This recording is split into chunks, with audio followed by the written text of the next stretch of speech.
I'm here with the showman of our generation, Mr. Barry Manilow. Yes, that is you. And thank you for doing this. It's an honor to sit across from you. When you heard that title, Showman of Our Generation, Rolling Stone gave you that. What did you think? It was a shock because Rolling Stone, I had such trouble with them in the beginning, such trouble with them. All those reviewers tried to annihilate me. If it was up to them, I wouldn't be making music. Right. So, you should read those early reviews. They would try to get rid of me. But it's not for people like you, I wouldn't be there if it was up to them. But then there was this writer named Bill Zamey who was a real fan. He got me. He understood what I was trying to do all these years. And he wrote an article in Rolling Stone. And it was a great, great article. And that was where that quote came from. And it stuck. I was really high. It was really great to be printed in Rolling Stone.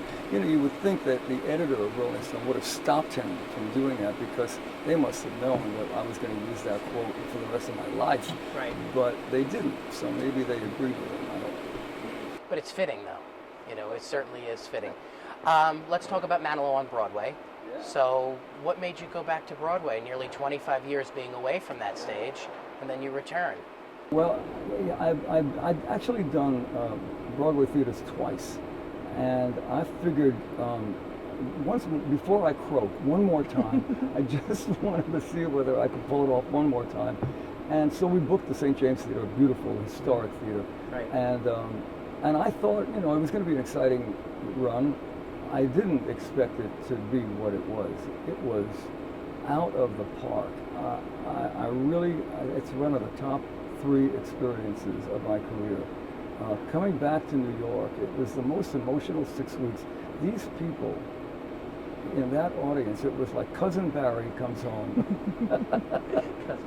It was like going to Passover dinner every night. It was such friends out there and crazy people, and it was thrilling. And then they gave me a street. They named a street after me, and yes. They did a caricature at Sardi's. Yes. Oh yeah, it was a fantastic And there were fans going run. every single night. Yeah, it was a fantastic run. It really was. Run, yeah. Now you're taking this show across the nation. Yeah. So going back, when you look back at your career from when you first began to now, you still get like butterflies when you're coming out on stage? No, I don't think I never really got too nervous. When the very, very first time, way back in the 1800s when I began, when I was like opening for Bette Midler, I used to work with Bette when she was in concert, and I was a piano player and music director from Bette. And then she gave me the opportunity to sing in the middle of her show, and she was big then. There were big, 5,000, 10,000 people. That's what made me nervous. When she finished Act 1, and then I came out, and they didn't know I was going to come out. And I came out and said, hello, I'm the piano player, I'm going to sing you a song. I figured, well, they're going to throw things at me. They didn't, by the way, but that was nerve-wracking, yes.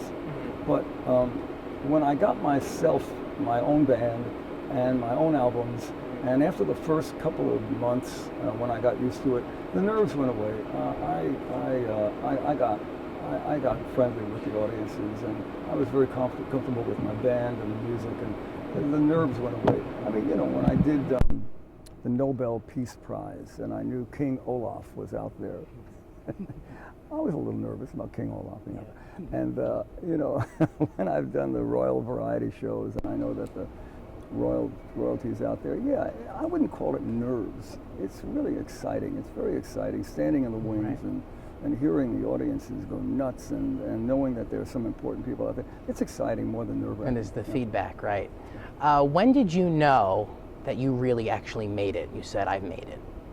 I don't think you really know that you've made it. It's kind of like a ongoing process. You get a hit record and it stops, and then it goes and it stops, and it goes and it stops. And I guess the big moment was when I heard Mandy played on the radio, and the announcer said, here's the #1 record.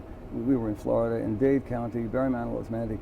That was like a big And you heard those first few chords on the radio, and that was it. a big moment. And, did I think I made it?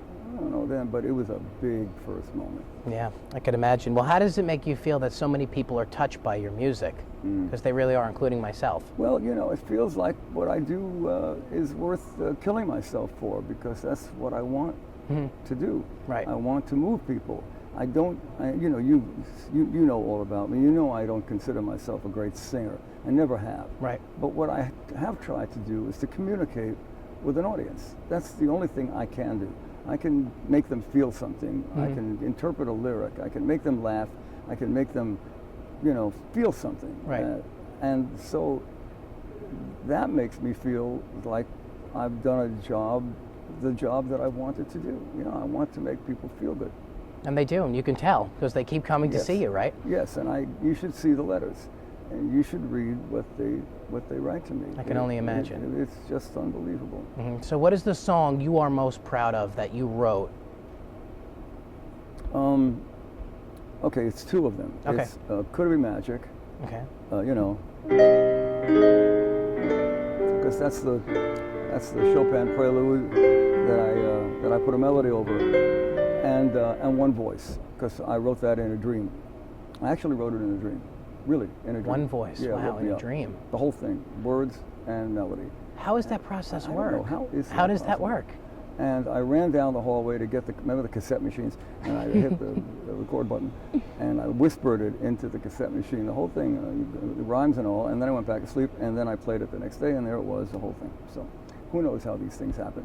Wow. But so those are the two. Wow. Could It Be Magic and One Never Voice. would have expected that answer, really, at all. I did want to bring up 15 Minutes, which was your latest album. Why 15 Minutes? Why that title?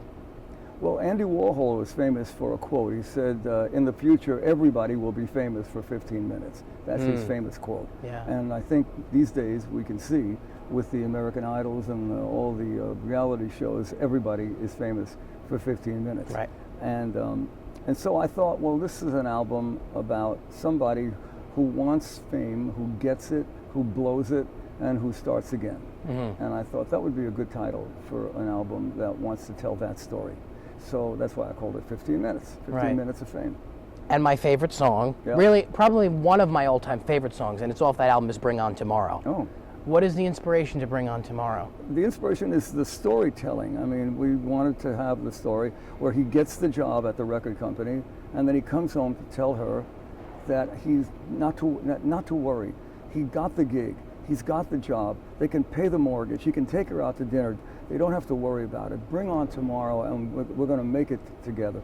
That's why we wrote Bring On. Would you play a little bit for me, please? I don't even remember. You don't remember? I Oh, you really can. don't So even you can remember only it, do one of these days. some by memory, and the others you'd have to. Oh yeah, rehearse. I can do. There it is. I haven't played Okay. it. Bring on tomorrow. What are the words? For me and for you, we hung on through dark hours, dawn's overdue. Bring on tomorrow and show me the sun. We'll live it together 'cause you are the one. Yeah. Thank you. I should do that in person. But you know, the audience. I know, I wanted to see you perform I know, the that. audiences these days, they want to hear the hits. I know. They do, and they love it, and I'm happy to do it, but maybe I'll throw that one back in. I bet the fans that are there would love it. Yes, please do it at a show that I go to. Please, please. I wanted to bring up the Manilow Music Project because I know how close to your heart that is and how many kids are smiling because of you. Well, about 8 years ago, one of my friends said his daughter was trying to, she loved playing sax, and they didn't have a sax to give her in school. I said, and he said they're running out of instruments in the school. And when I did a little investigation, I found that that's what's going on around the country. They're cutting, because of budget problems, they're cutting music and arts classes, they're cutting music classes. And the schools that do have music classes are running out of instruments, or they're broken down. And it's a mess. And so I thought, I got to do something. So that's why I formed the Manilow Music Project, and I run around the country trying to get people to donate instruments that they're not using to the schools in their city. And you know, we're making some sort of impact. People are actually donating it to us. We give them to the schools, and I think we're making some sort of an impact. It makes me feel good. Definitely. I think, you know, I mean, it's in the news almost every day. Yeah, well, that's good. Maybe it's making the public aware that they could help. Right. Yeah. Right, definitely. So Harmony coming to Broadway? No, it's not going to Broadway yet. It's going to Atlanta in September, and then going to the Ahmanson in Los Angeles in January. Okay. And that's as far as I'll take it so far. Okay, That's and as far as I'll Harmony commit is to your it. musical, just for those that don't know. That's the Yes, one that it's you the- wrote the music for. It's the work that I'm the most proud of that I've ever done in my life. and I wrote it with Bruce, my collaborator Bruce Sussman. Right. And it's a wonderful story, a story that needs to be told about the first boy band ever. In Germany in the 1930s, they were an a cappella singing group called the Comedian Harmonists. And they crashed into the most devastating experience of all time, which was the Holocaust. And it's a really very, very compelling story. And it's original music, an original book, and original lyrics, and it tells quite a compelling story, and we're very proud of it. So well, I hope it comes. Yeah, it opens in September in Atlanta. Very exciting, and every single day you'll hopefully do that tonight from the show. Okay. Do you admire any younger artists? We touched on this a little bit. Any younger artists that are in the music business today, what is the longevity? You know, now that we all buy singles on iTunes, right. I get nervous about this because in my day,